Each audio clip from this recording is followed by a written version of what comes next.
Hi, everybody. Welcome to my homestead and welcome to my channel. My name is Jared. I just found a really interesting diary entry in Wilford Woodruff's diary. Just like you have the Joseph Smith papers, you also have wilfordwoodruffpapers.org. And I'm so glad that they're doing all these different projects. So I came across this. You may have seen my recent video where I was on the University of Virginia's website for Mormon studies. And they have this portion called David O. McKay Diary Excerpts. And we found some really interesting things in his diaries. Well, it turns out that the University of Virginia has a bunch of other resources. If you go to this part of their website called Resources, and then you scroll down, you have digital resources, and it has all these things that you can look at. And you'll notice that it has primary sources. And that's what I was really interested in. I want primary sources. I don't want, as much as possible, I want to avoid secondhand things. You know, I don't just outright discount it, but it's best if you can get to primary sources. And you come here and it has Joseph Smith papers, which is not by the University of Virginia, by the way. They're just linking to that. I don't know who's doing the Wilford Woodruff papers. I haven't looked into that. I don't know if it's the church as well, but you have all these different things that you can look at. And I decided, you know what, I want to look at the Wilford Woodruff papers. And it didn't take long before I found something pretty interesting. So this is a diary entry from January 11th, 1863. I kind of skimmed through it enough to know that it's full of fascinating material. So I like to kind of be surprised myself as I make the video. So we're going to read that in just a minute. Now, before we do, as always, or at least most of the time, or at least, you know, maybe like more than half of the time, we're going to look at the Flood the Earth Challenge. Here's the update. In case you didn't see the last video, there's been 2 new baptisms, which brings us to a total of 47 since we started the challenge in December of 2022. So that is incredible. The power of the Book of Mormon is real. It really can change hearts. So please share it. We're trying to get to a total of 10,000 copies of the Book of Mormon shared. And so let's try and make this happen. Remember that the channel goal is to try to share at least 10. And then if you haven't joined yet, please do so because it motivates others to do the same. Just share a copy of the Book of Mormon. Let me know about it in the comments or send me an email and make sure to include #flood. And there was a little bit of a controversy about how to call, you know, the Book of Mormon, like if it should be Book of Mormons, copies of the Book of Mormon, books of Mormon. I think people misunderstood. For me, it was not a misunderstanding of whether it's Books of Mormon or Book of Mormons. I know that normally the correct way is you would say Books of Mormon. Or, for example, father-in-law, if you're doing like plural, it'd be fathers-in-law. I understand that concept. So if anyone thought I didn't understand that, I do.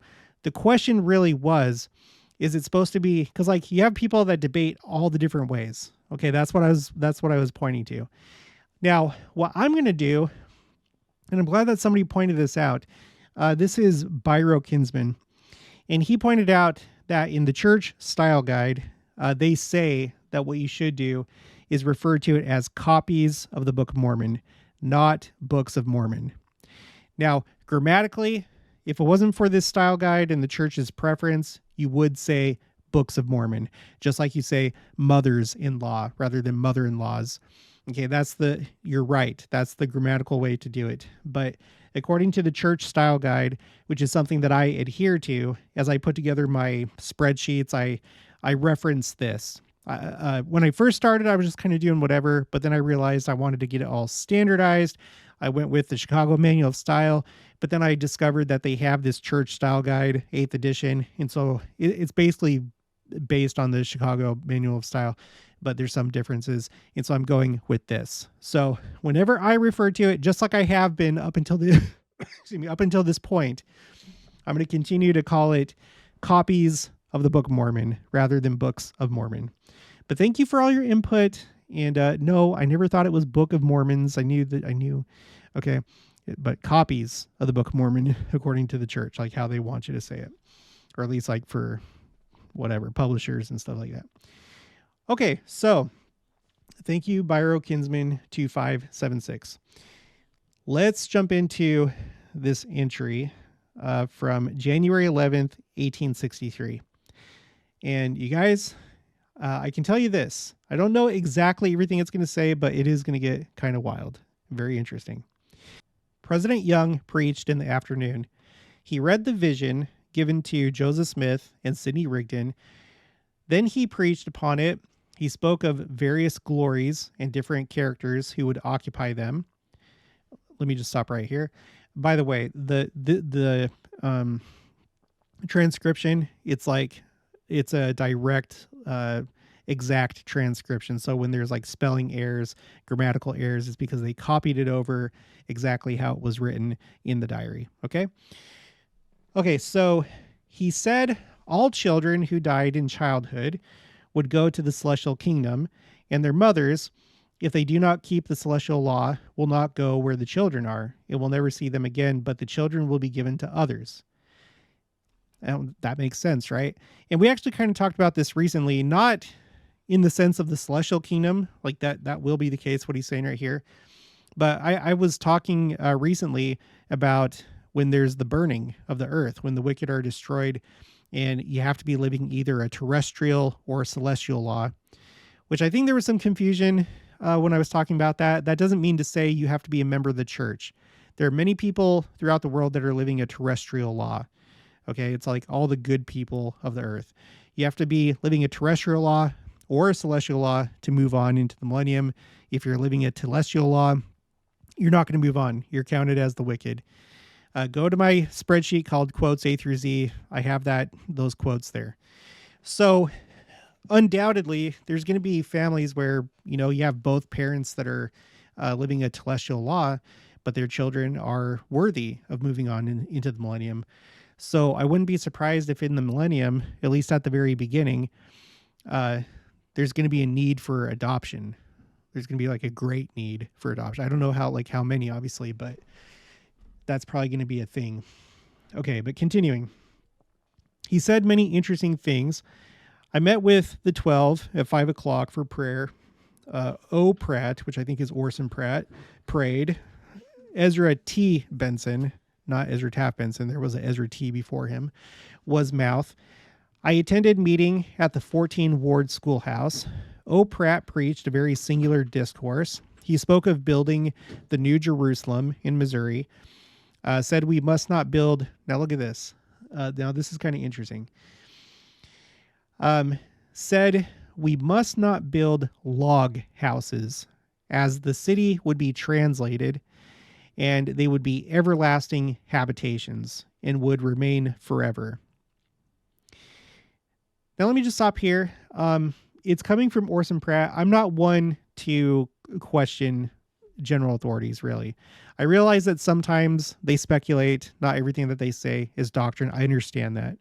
And typically, the more people you have that confirm a certain idea, the more likely it actually is doctrine.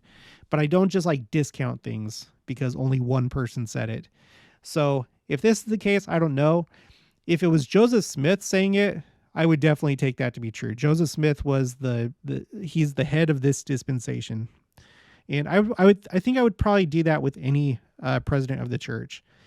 So those are my thoughts.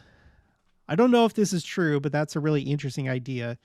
So he's saying not to build log houses because once the world is translated, because the entire world is going to move into a terrestrial condition, everyone's going to be translated, both celestial and terrestrial will be in a new type of mortality where there's no disease and death as we experience it now.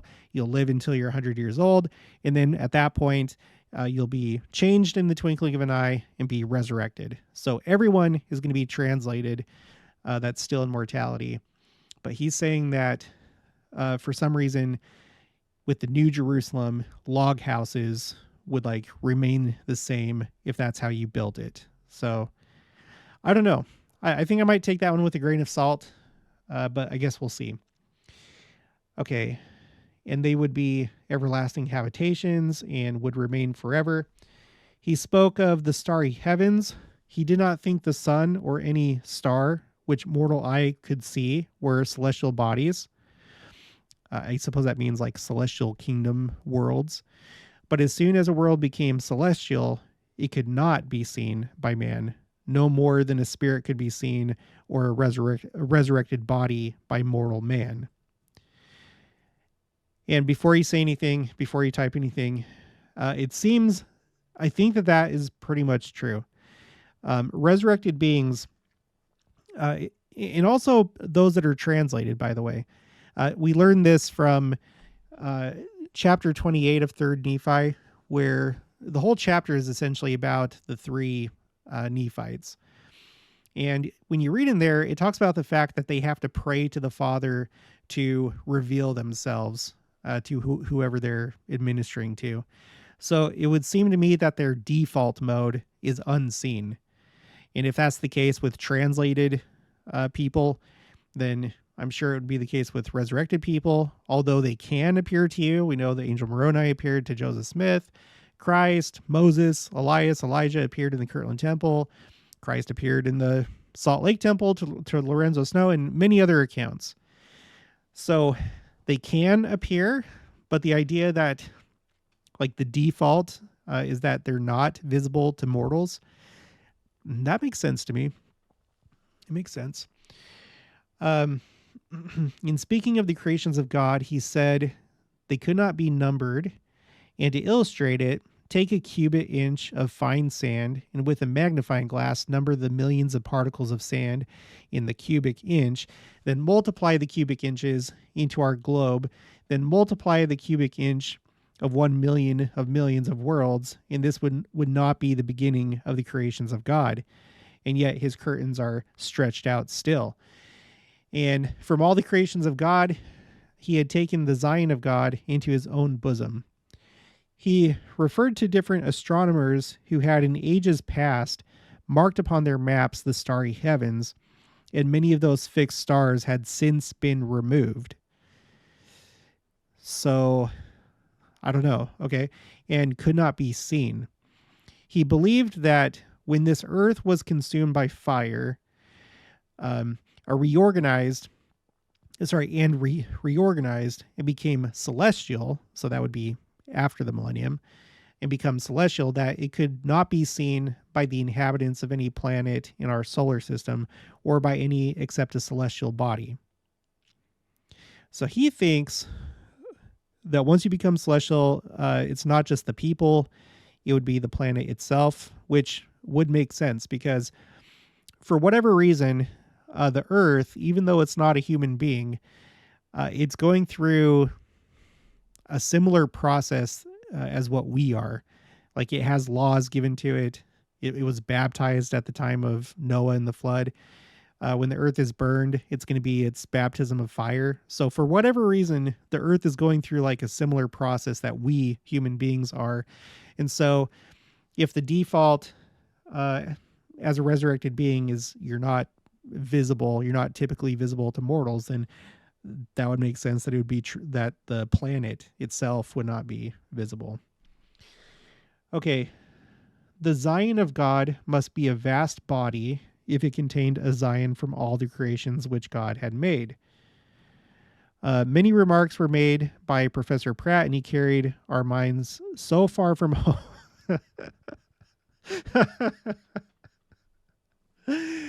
And he carried our minds so far from home, it took me till midnight to get back.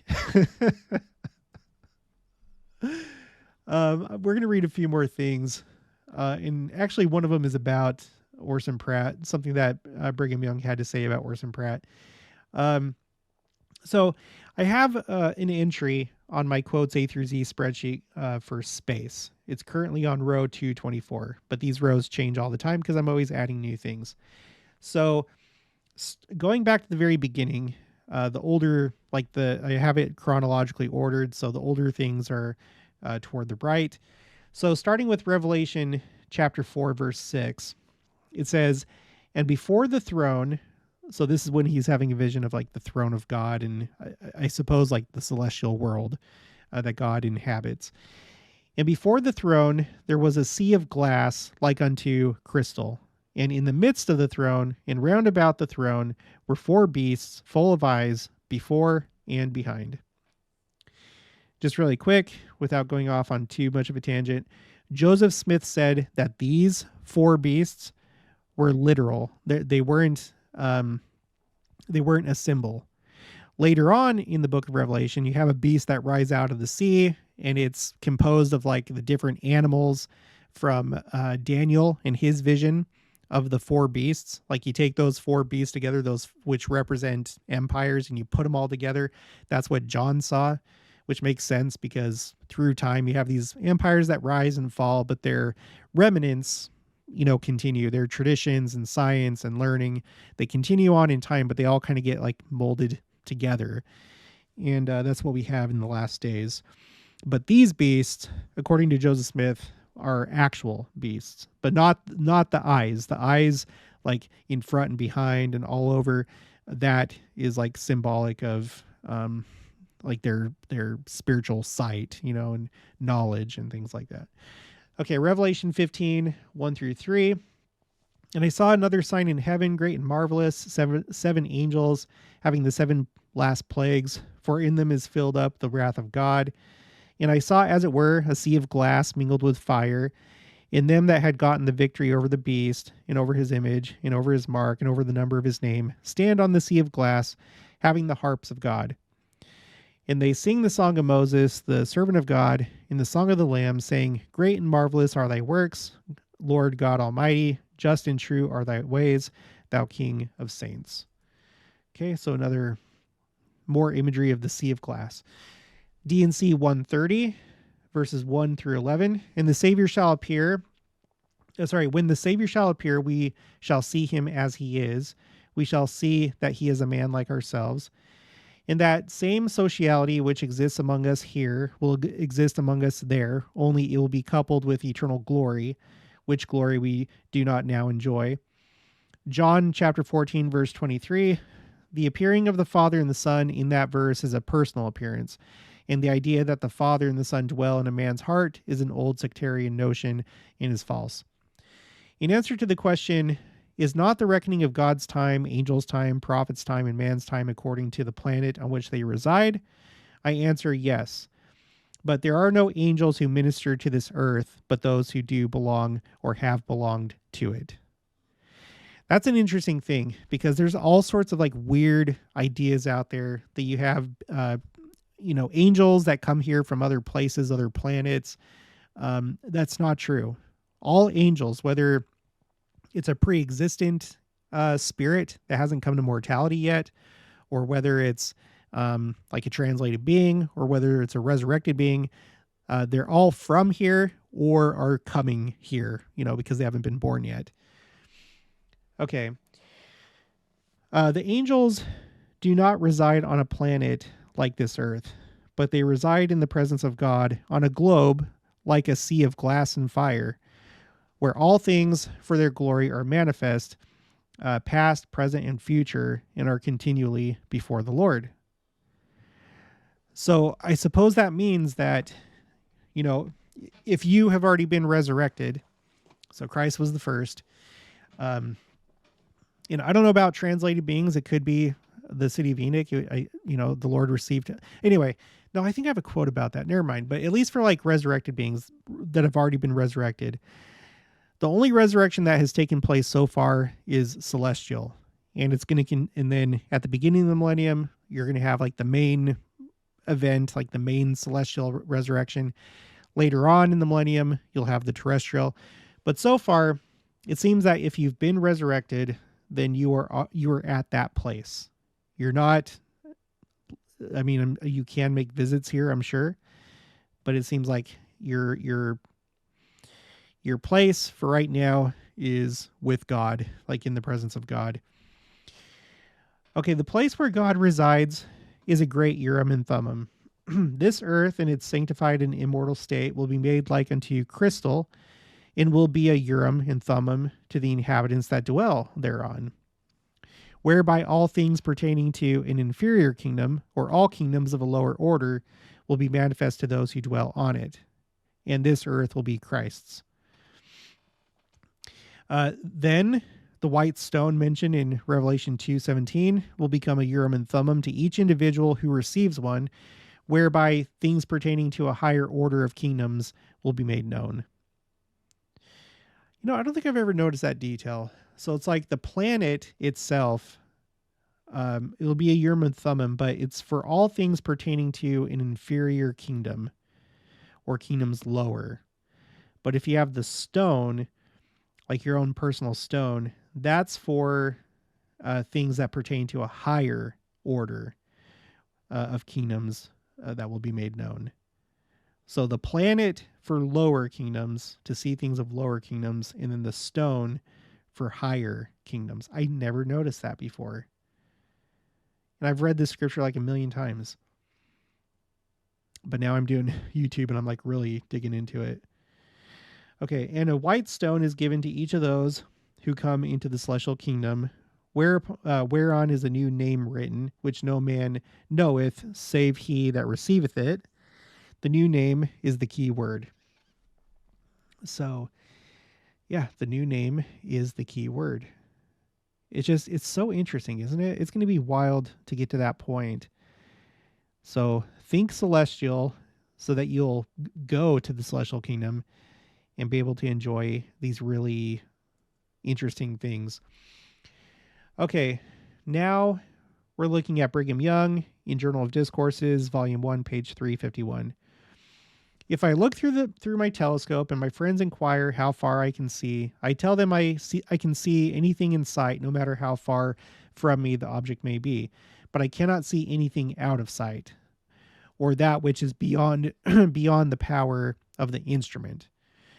So it is in the intellectual fields of mankind. It is easy for them to see that which is before their eyes, but when the object is out of sight, it is a difficult matter for them to see it. And they are at a loss how to form an estimate of it, or what position to put themselves in so as to see the object they desire to see. In regard to eternal things, they are all out of sight to them, and will so remain unless the Lord lifts the curtain. The only reason why I cannot see the heavy range of mountains situated in the middle states of the American Confederacy is because of the natural elevations that raise themselves betwixt me and them above the level of my eye, making them out of sight to me. Why cannot we behold all things in space? Because there's a curtain dropped, which makes them out of sight to us. Why cannot we behold the inhabitants of Kolob or the inhabitants of any of those distant planets? For the same reason, because there is a curtain dropped and interrupts our vision. So it is, something intervenes between us and them, which we cannot penetrate. We are short-sighted and deprived of the knowledge which we might have. I might say this is right without offering any explanation. So this seems to be in accordance with what Orson Pratt said in Wilford Woodruff's journal, that that curtain, excuse me, that curtain, it's like obviously not an actual curtain. It's probably that difference, that other phase of existence, that other sphere, dimension, whatever you call it. It's there, but we can't see it. It's not visible to us. So it seems like those two go together, what Brigham Young said and what Orson Pratt said about these like celestial worlds, because Kolob would be a celestial world. Okay, the next one, Brigham Young again, Journal of Discourses, Volume 1, page 276. Okay, now this is the one about Orson Pratt. So I never studied philosophy to any great extent, but on one occasion I had a kind of a confab with Professor Orson Pratt, who endeavored to prove, okay, he was trying to like intellectually prove something, that there was empty space. I suppose there was no such thing.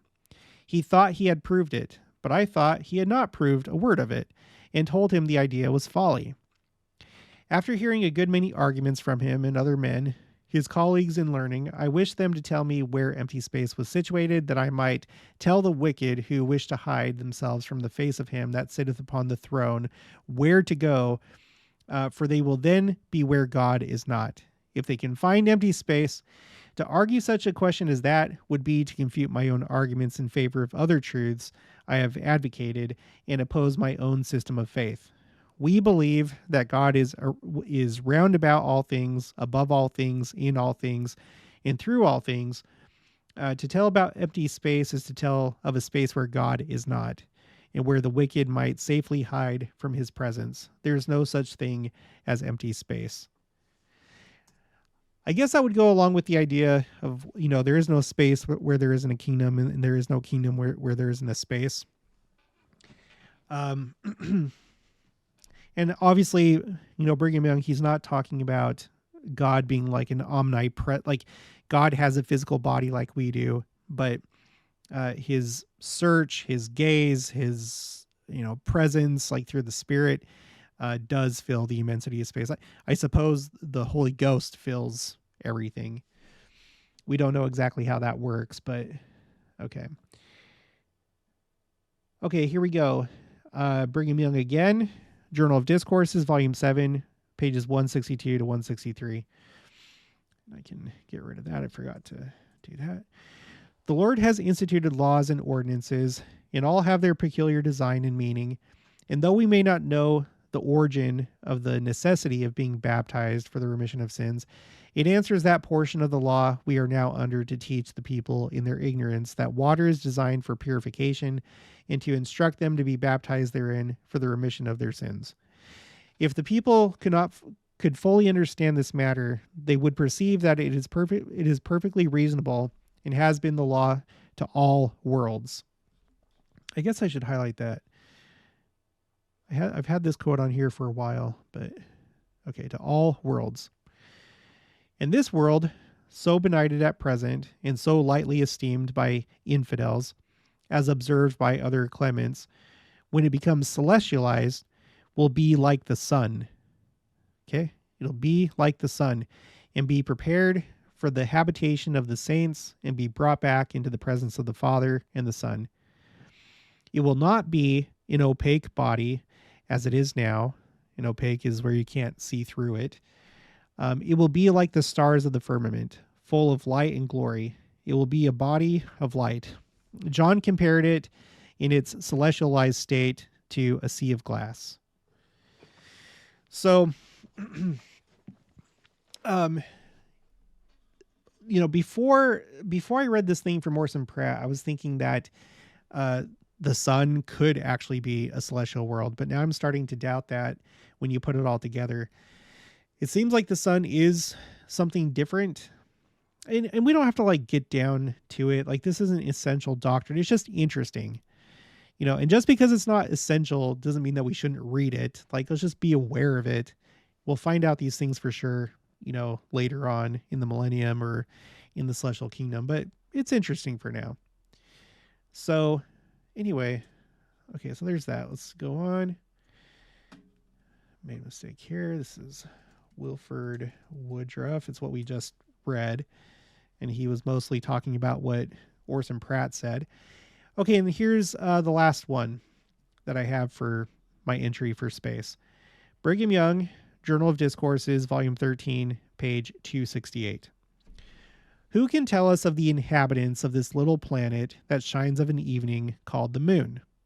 When we view its face, we may see that it is termed the man in the moon, and what some philosophers declare are the shadows of mountains, but these sayings are very vague and amount to nothing, and when you inquire about the inhabitants of that sphere, you find that the most learned are as ignorant in regard to them as the most ignorant of their fellows. So it is with regard to the inhabitants of the sun. So he's talking about people living on the moon, people living on the sun, and I think this particular quote has been the subject of a lot of mockery from outside the church. And I think it's because what he's referring to here is not aliens in like mortality, but rather I wouldn't be surprised if these are other places that resurrected beings or translated people could go. It may be that the presence of God is like the main place where you reside as you're waiting for the earth to be celestialized. Like, maybe that's the main place, but maybe you can be stationed on the sun or stationed on the moon. There may be things that we can't see there. We can't see it with our natural eyes. I've talked about this a lot on the channel. It's been a while. So I don't think he's talking about aliens. I think he's talking about resurrected and translated beings and the things that we can't see on these other planets because they're in a different sphere of existence, a different dimension, a different phase. Okay, so it is with regard to the inhabitants of the sun. Do you think it is inhabited? I rather think it is. Well, actually, let me say this really quick too. When he says inhabited, I think the language of that day, like we're talking about not necessarily like life that naturally occurs there the way that it does here on Earth, but like a place that's like occupied, a place where you have beings that may not be from there, but you know they're occupying the world. So it could be that. Okay, he says, I rather think it is. Do you think there is any life there? No question of it. It was not made in vain. It was made to give light to those who dwell upon it and to other planets, and so will this earth when it is celestialized. Every planet in its first rude organic state receives not the glory of God upon it, but is opaque. When celestialized, every planet that God brings into existence is a body of light, but not till then. Christ is the light of this planet. So, well, I don't know. After reading that, maybe I'm kind of up in the air about whether, you know, the Earth will become like a star. You know, astronomy would say no. Astronomy would be like, no, we've observed it. We know exactly what a star is. And it's not even close. It's like so much more massive than the Earth, and it's not even the same stuff. There's like a fusion reaction going on in the sun. You're not going to have a rocky planet that suddenly becomes, you know, it'd have to have a lot more mass and be composed of different. So I can understand that, but they may not know everything. You know, they can only see what they can see with their instruments. And even though everything that they've observed so far makes perfect sense, and it does, there may be things that we just don't know about the nature of planets and stars and space and moons and everything else. So I would say just be very open-minded. You know, when it comes to truth, I would first go to, you know, the doctrine of the church and statements made by presidents of the church and church leaders. There was some reason that Brigham Young was talking so much about space. And I'm a believer that presidents of the church have visitations by Christ and possibly others. And maybe they're privy to information that we're not privy to, but it's hard for them to maybe hold it in sometimes. And so they kind of want to talk about the things that maybe they've seen. You know, who knows what they know? But I don't think any of this stuff is too wild. I think it's just beyond us. It's advanced.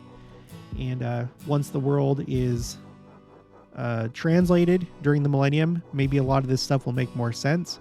And then definitely by the time that it becomes a celestial world, then it'll definitely make sense at that point. Okay, well, that's going to be it for this one. If you haven't already, please make sure to subscribe, like this video if you liked it, leave your thoughts and opinions down in the comments below. Also make sure to share it, and I'll talk to you guys later.